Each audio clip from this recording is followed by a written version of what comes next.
All right, so here we are. This is cleaned up, and there's a couple minor mistakes that we made here, and a major one.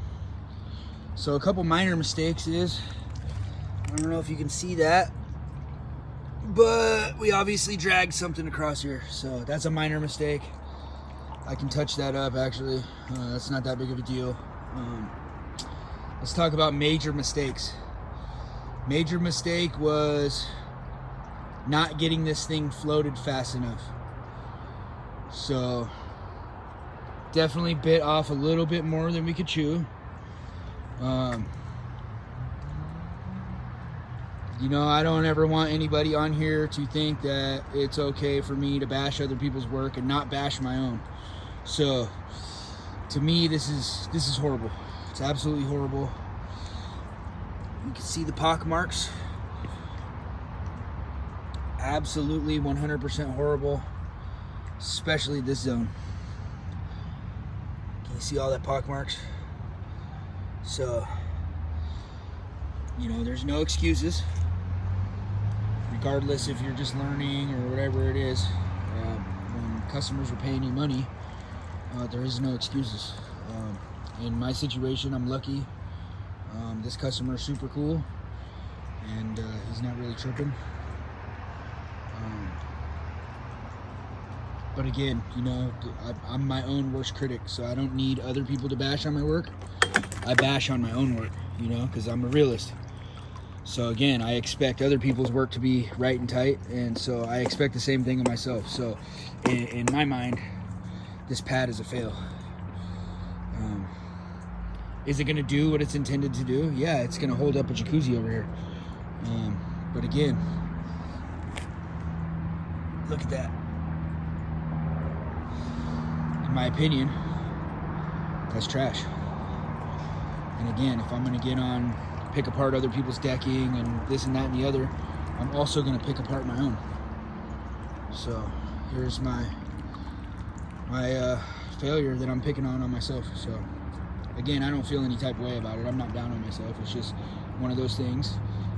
You take on certain stuff and you learn. So I definitely learned. I learned that if I'm doing something this big with only me and one other person, then I don't want to also pour something over there that's going to pull my attention away from here. Because that's really the number one thing that happened, is I should have had a third guy, and I shouldn't have poured the stairs up there at the same time. Again, if you're a super experienced concrete crew, then that's fine. You can push it a little bit, but you know, when you're not a full-time concrete guy, you shouldn't be pushing your work. That being said, this is my first flat work, stamped concrete flat work, so there it is. I do have some experience in concrete, mostly in foundations and statuary stuff. So I have a general principle, but it's a whole different ballgame when you're doing bigger stuff that has to be flat. Now, that being said, for my first flat work, you know, that I'm responsible for,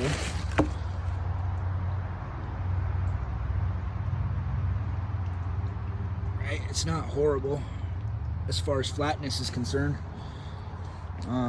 We relaxed a little bit once we got the concrete in, and we should have absolutely stayed on this, and one of us should have went up there and poured that little situation, and we should have just been floating this the whole time, basically, because that's what happened. That's what all those pock marks are from. This is all from a bad float.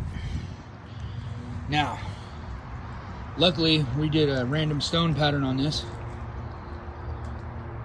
and it kind of looks like random stone, you know, so we got lucky. But this corner over here is just ugly, straight up ugly.